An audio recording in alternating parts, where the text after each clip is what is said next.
What Travis Kelce did in the Kansas City Chiefs locker room 30 minutes before the biggest game of the season left his teammates in total shock. He took off his uniform, looked at the coach, and said just one word that would change everything: no. But what no one saw were the tears streaming down his face when he read the message on his phone. She asked if you would come. We don't have much time. The 8-year-old girl waiting for him at the hospital held a secret that Travis had promised to take to his grave. "Kelce, what the hell are you doing?" Coach Andy Reid's voice echoed through the locker room as Travis methodically folded his red jersey and placed it in his locker. "We're 30 minutes from kickoff against the Ravens. This is the AFC Championship." The other players stopped their pre-game rituals, staring in disbelief. Patrick Mahomes stepped forward, his voice barely above a whisper. "Trav, man, what's going on?" Travis's hands trembled as he held up his phone, showing the message that had just arrived from Dr. Sarah Chen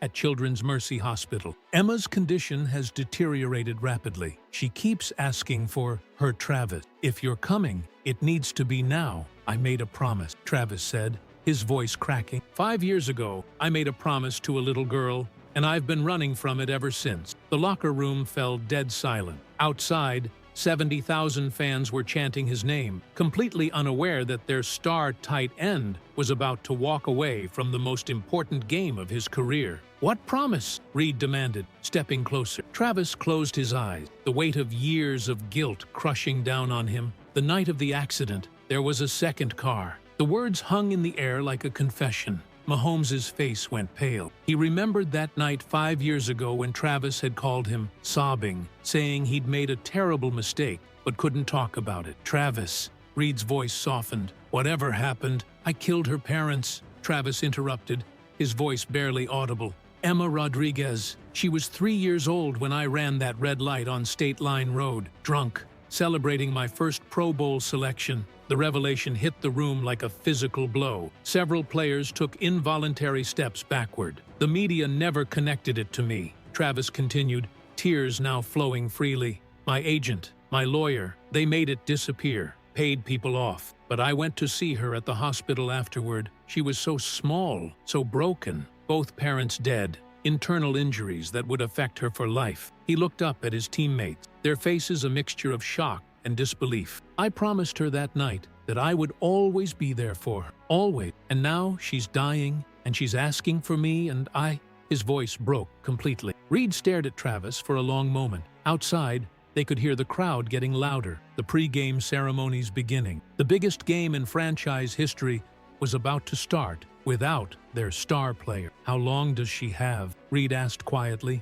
"Hours, maybe less." The coach looked around the room at the faces of his players. This was supposed to be their moment of triumph, their shot at the Super Bowl. But something in Travis's eyes told him there were layers to this story that went deeper than any football game. "There's more, isn't there?" Reid asked, his coaching instincts picking up on the unspoken tension. Travis nodded, fresh tears starting. "Her older brother, he knows the truth. He's been blackmailing me for years, and now he's demanding something that could destroy every—" "What does he want?" Travis pulled out a crumpled letter from his pocket, his hand shaking as he unfolded it. "He wants me to confess publicly tonight, during the post-game interview, if we win. He says it's the only way Emma can die in peace." Knowing the truth finally came out. The locker room erupted in shocked murmurs. This wasn't just about missing a game this was about Travis's entire career, his legacy, his freedom. "And if you don't?"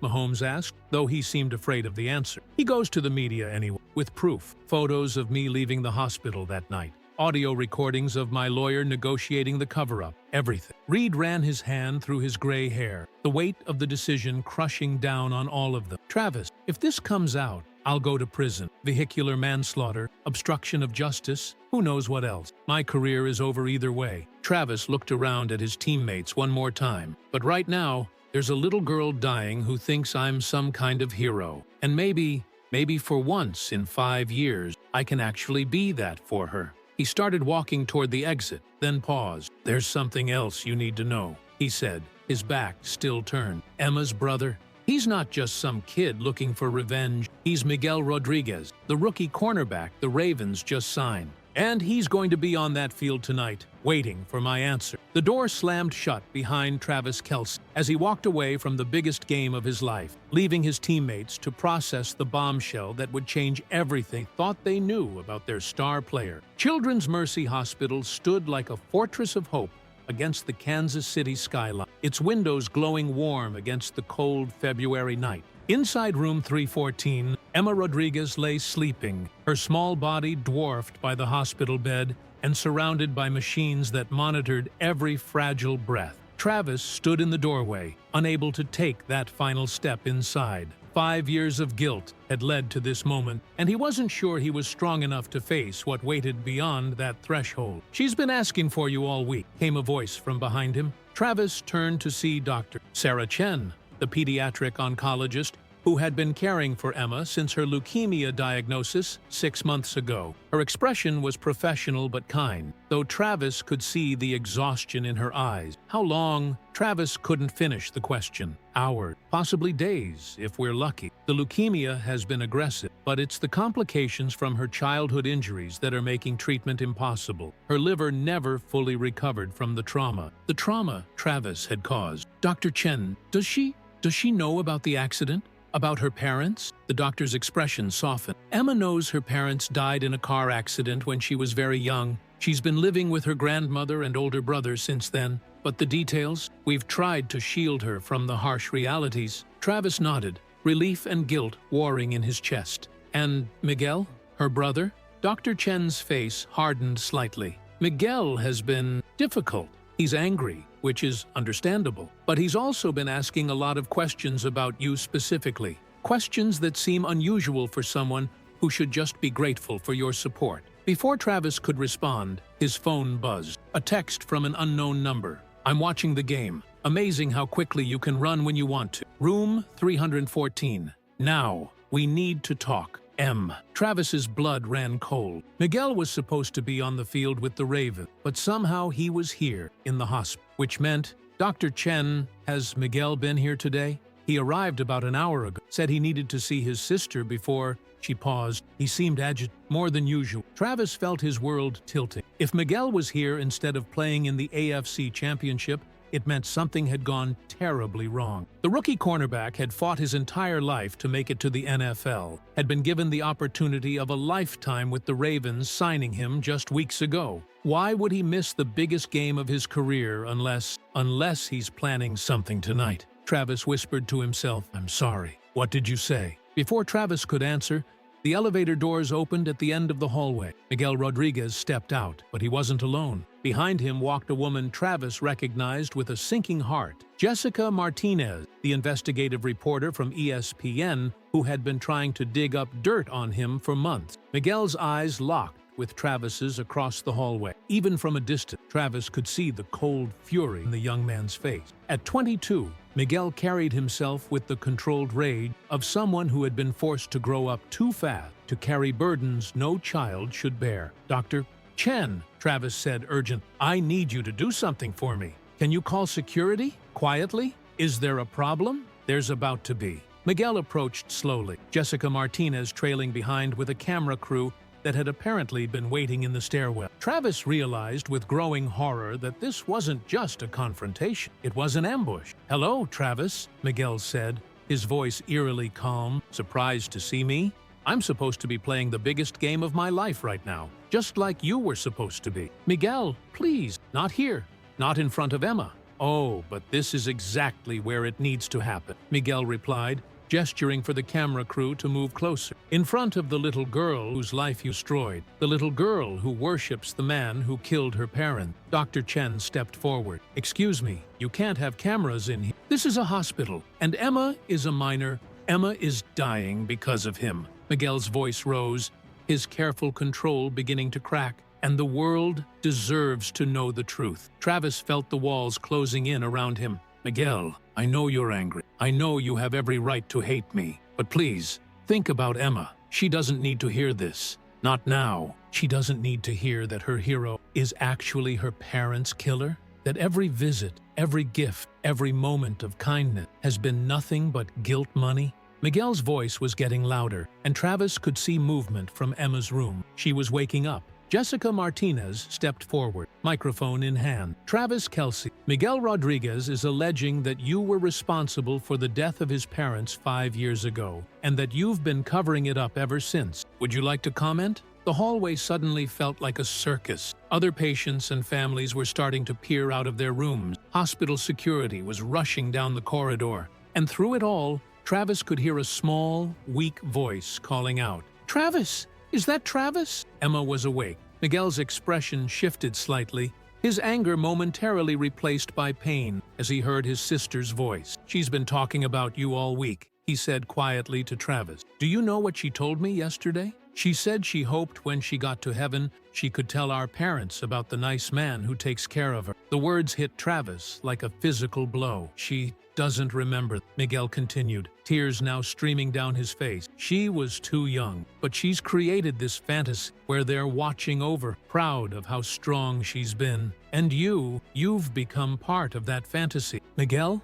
She asked me to give you something if she didn't make it," Miguel interrupted, pulling a small, hand-drawn card from his pocket. "She made it last. Want to know what it says?" Travis's hands were shaking as Miguel held up the card. In crayon, with the careful lettering of a child, it read, "Thank you for being my guardian angel. Love, Emma. P.S. I hope you meet my mommy and daddy in heaven, and tell them I was brave." The camera crew captured every moment as Travis collapsed against the hospital wall, the weight of 5 years of guilt and lies finally crushing him completely. And from room 314, they could all hear Emma calling out again, her voice weaker now. "Travis, are you there? I had a dream about you." Travis wiped his eyes and straightened up, looking directly into Jessica Martinez's camera for the first time. The hospital hallway had become ground zero for what would soon be the biggest sports scandal of the decade. But all Travis could think about was the little girl calling his name. "Turn off the camera," he said quietly. "This is a public place, Mr. Kelce, and this is a matter of public interest." "I said turn it off." Travis's voice carried the authority of a man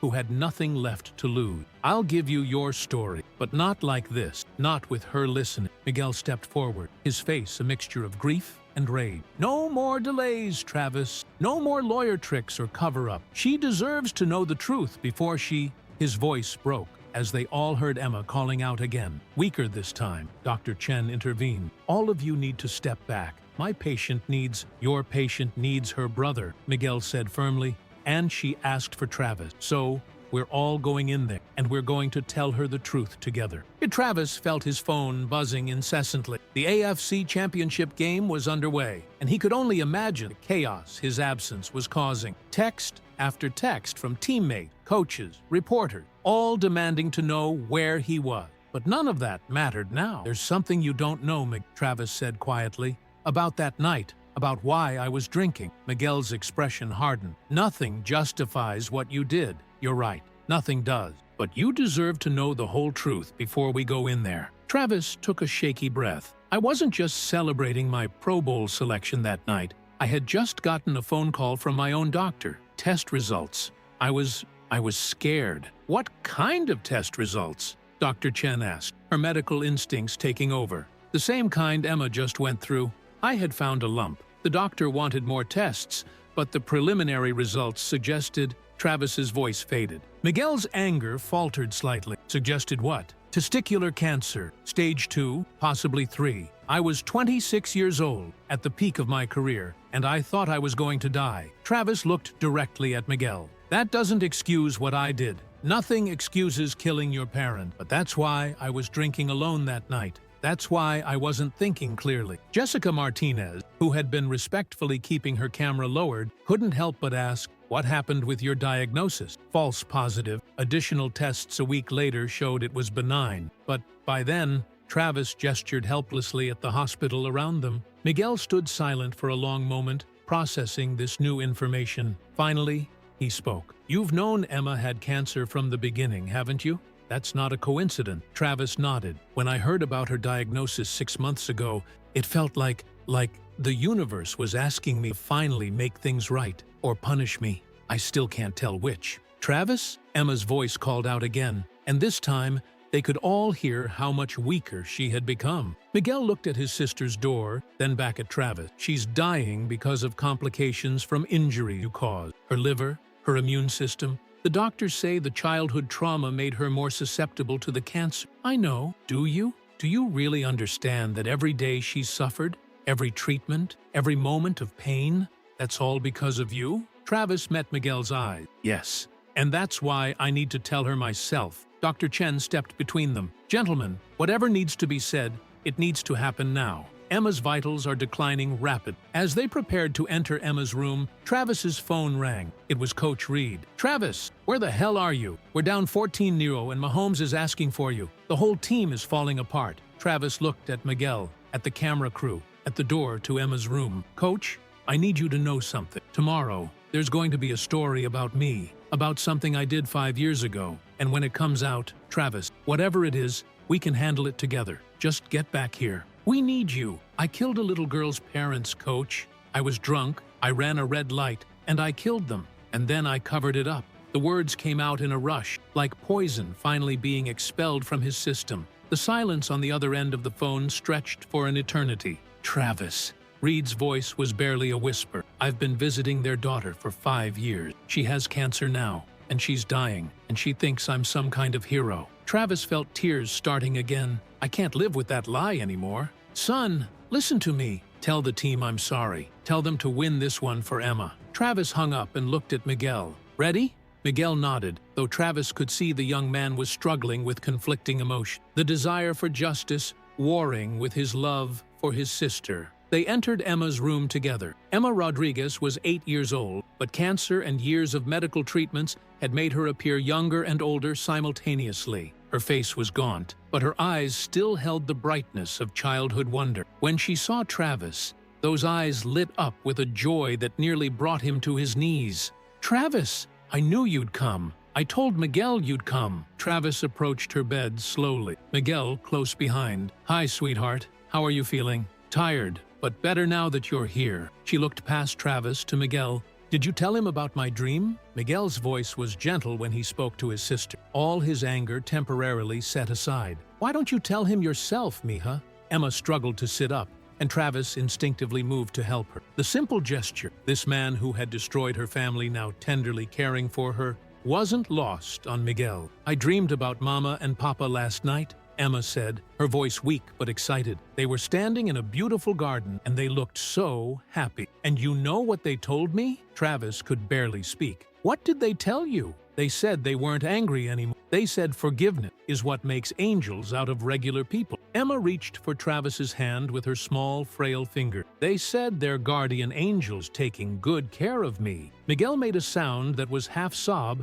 half gasp. Jessica Martinez, who had been recording audio from the hallway, quietly set down her equipment. Emma, Travis said, his voice breaking. There's something I need to tell you, something important about your mama and papa. Emma looked at him with complete trust, her small hand still holding his. What is it, Travis? And as the AFC Championship game played on television screens throughout the hospital, as his teammates fought without him for a chance at the Super Bowl, Travis Kelce prepared to tell an 8-year-old girl the truth that would destroy them both. The words hung in Travis's throat like broken glass. Emma looked up with such complete trust, such pure love, that speaking felt like committing murder all over. Emma, he began, his voice barely above a whisper, you know how sometimes grown-ups make terrible mistakes? She nodded solemnly. Like when I broke Abuela's vase and tried to hide it? Bigger than that, sweetheart. Much bigger. Travis felt Miguel's eyes burning into him from across the room. Sometimes grown-ups make mistakes that hurt people,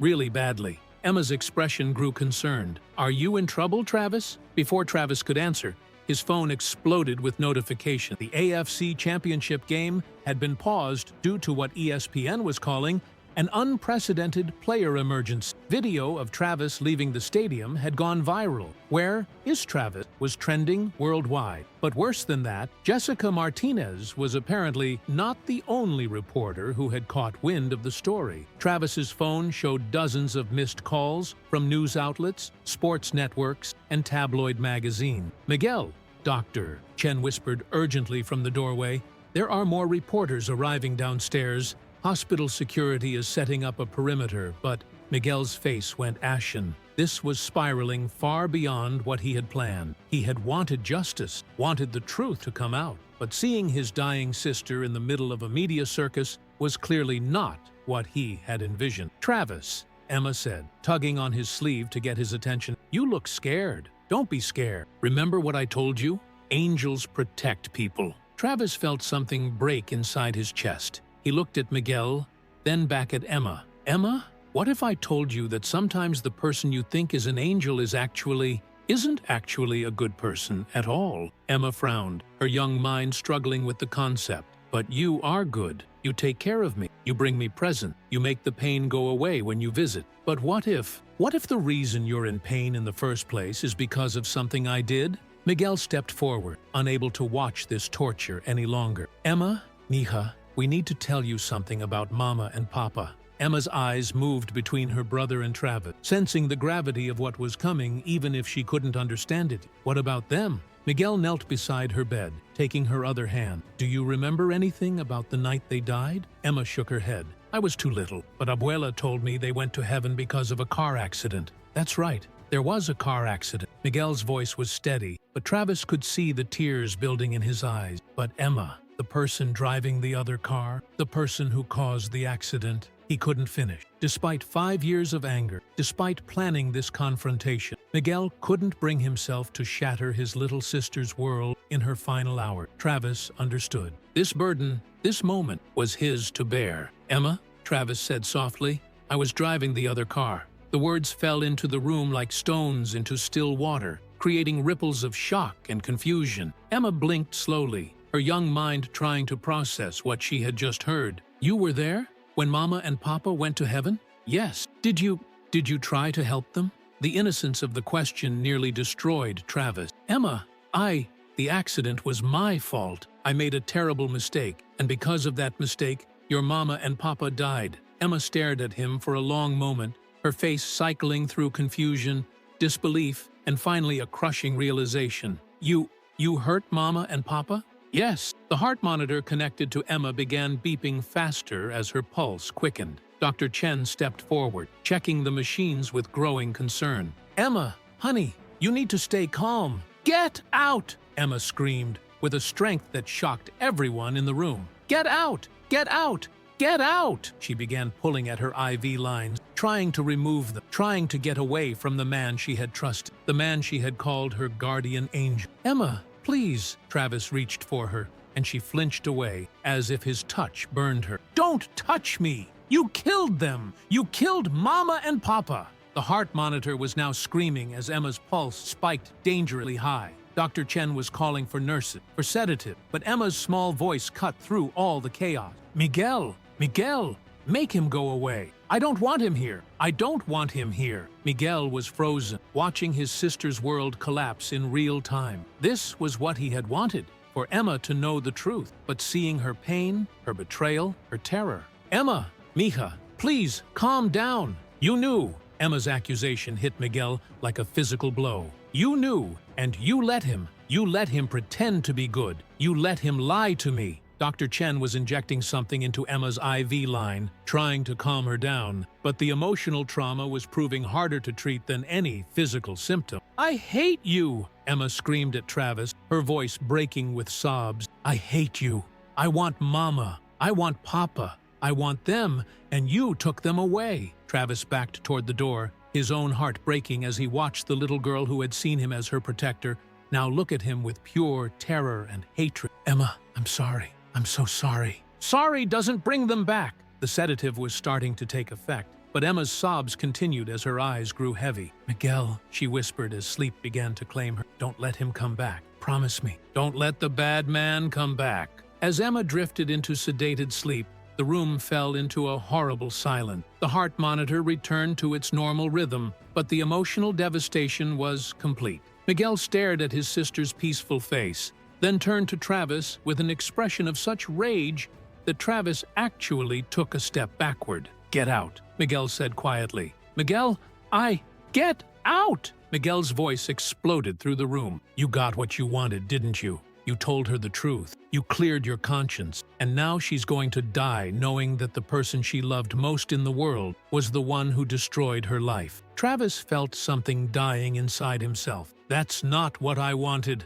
That's exactly what you wanted. You wanted to feel better about yourself. You wanted forgiveness from an 8-year-old girl because you're too much of a coward to live with what you did. Dr. Chen stepped between them. Both of you need to leave. Now. Emma needs rest, and this stress could literally kill her. As Travis walked toward the door, Miguel called out one last time, "The game's not over yet, Travis. You still have a choice to make." Travis turned back. What choice? Miguel pulled out his phone, showing Travis a video that was already uploaded and ready to be shared. Footage of everything that had just happened in Emma's room. You can let this stay private. Emma's final moments with the man who destroyed her life. Or, Miguel paused, his finger hovering over the share button. You can go back to that game, win it for her, and then, during your victory speech, you tell the world what you told her. Miguel, those are your choices. Hide like the coward you've always been, or finally be the hero she thought you were. Travis looked back at Emma's sleeping form, then at Miguel, then at the phone that held the power to destroy or define his legacy. Outside, he could hear the gathering crowd of reporters, the helicopters circling overhead, the chaos that his absence from the game had created. And in 2 hours, the AFC Championship would be over. Win or lose, Travis Kelce would have to make the most important decision of his life. Travis sat in his car in the hospital parking garage, watching the AFC Championship on his phone. Fourth quarter. Chiefs down 21-14. Without him, his teammates were struggling. His phone buzzed. Another call from Coach Reed. He let it ring. A knock on his window made him jump. Dr. Chen stood outside, her expression urgent. "Is Emma?" Travis asked, rolling down the window. "She's stable, but there's something you need to know." Dr. Chen's voice was tense. Miguel collapsed. When we treated him, he started talking about letters he's been writing to Emma and about what he discovered 3 years ago. Travis got out of the car. What did he discover? Your car had faulty brakes, Travis. The police report was buried, but Miguel found the original mechanic's assessment. Your brake line was damaged. You couldn't have stopped at that intersection even if you'd been sober. The words hit like a physical blow. That's not possible. Miguel has known for 3 years. The accident wasn't entirely your fault. Travis leaned against the wall, legs weak. Then why the blackmail? The confrontation? Because he needed someone to blame. His sister needed someone to love. On his phone, Mahomes threw a touchdown. 26-21. Chiefs, 30 seconds. His teammates were going to the Super Bowl without him. Travis found Miguel in room 312, watching the game's final moment. "Brake failure," Travis said from the doorway. Miguel didn't turn around. "I wondered when you'd find out. Why didn't you tell me?" "Because I needed to hate someone." Miguel's voice was hollow. "Do you know what it's like watching your sister love the man who killed your parents, even if it wasn't entirely his fault?" Travis sat beside him. "She needs to know the truth. All of it? Everything." Miguel showed Travis his phone. "The video from Emma's room ready to upload. I delete this. We tell her together. Then you go win her a Super Bowl." They entered Emma's room. She was awake, fear flickering in her eyes when she saw Travis. Miguel sat beside her bed. "Mija, remember the letters from Mama and Papa?" Emma nodded. "I wrote them, and there's something else about the accident." Miguel explained about the brake failure, how it wasn't the deliberate act of a monster. "So Travis didn't mean to hurt them?" Emma asked. "No, he made a bad choice drinking, but he didn't mean for anyone to die. And he spent 5 years trying to take care of you because he was sorry." Emma looked at Travis. "You still feel bad?" "Every day." After a long moment, Emma reached out her small hand. "I'm still mad and sad, but I don't want to hate you. It makes my chest hurt." Travis took her hand gently. "You don't owe me forgiveness, Emma." "Travis, your team won. They're going to the Super Bowl. They did good without me." Emma smiled weakly. "Maybe they won because they were playing for me. Will you try to win it for me and Mama and Papa?"